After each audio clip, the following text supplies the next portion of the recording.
एक राजा के घर कोई संतान नहीं थी। एक तांत्रिक के कहने पर कि तुम्हें पुत्र रत्न की प्राप्ति होगी, इसके लिए तुम्हें एक बच्चे की बलि देनी होगी।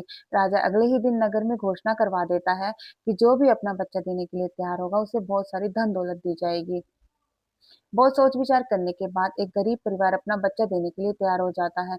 जब बच्चे को महल में बलि के लिए ले जाया जाता है, तो राजा बच्चे से पूछता है, क्या तुम्हारी कोई आखिरी इच्छा है? तो बच्चा कहता है, मुझे थोड़ी सी गीली मिट्टी ला दीजिए।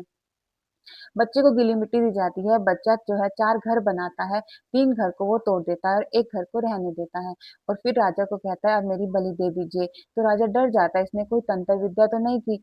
तो राजा बच्चे से पूछता है, तुमने ऐसा क्यों किया कि तुमने 3 घर तोड़ दिए? तो बच्चा कहता है, पहला घर मेरे माता-पिता का था जिन्होंने मुझे पैदा किया और मुझे बलि के लिए दे दिया, तो इसलिए मैंने उनका घर तोड़ दिया।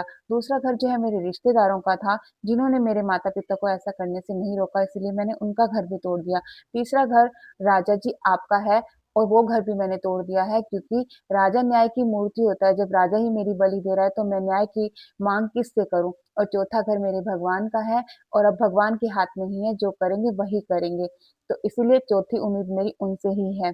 तो राजा ऐसी बातें सुनकर बच्चे की अपना मन जो है बदल देता है और बच्चे को कहता है, आज से तुम ही मेरे बेटे हो। अगर मैंने तुम्हारी ज़िंदगी को बलि दे दी, हँसती-खेलती ज़िंदगी तुम्हारी उजाड़ दी, तो मैं ऐसी खुशियाँ पाकर क्या करूँगा? इसीलिए दुनिया में किसी से उम्मीद मत रखिए, भगवान ही आपकी सबसे बड़ी उम्मीद हैं।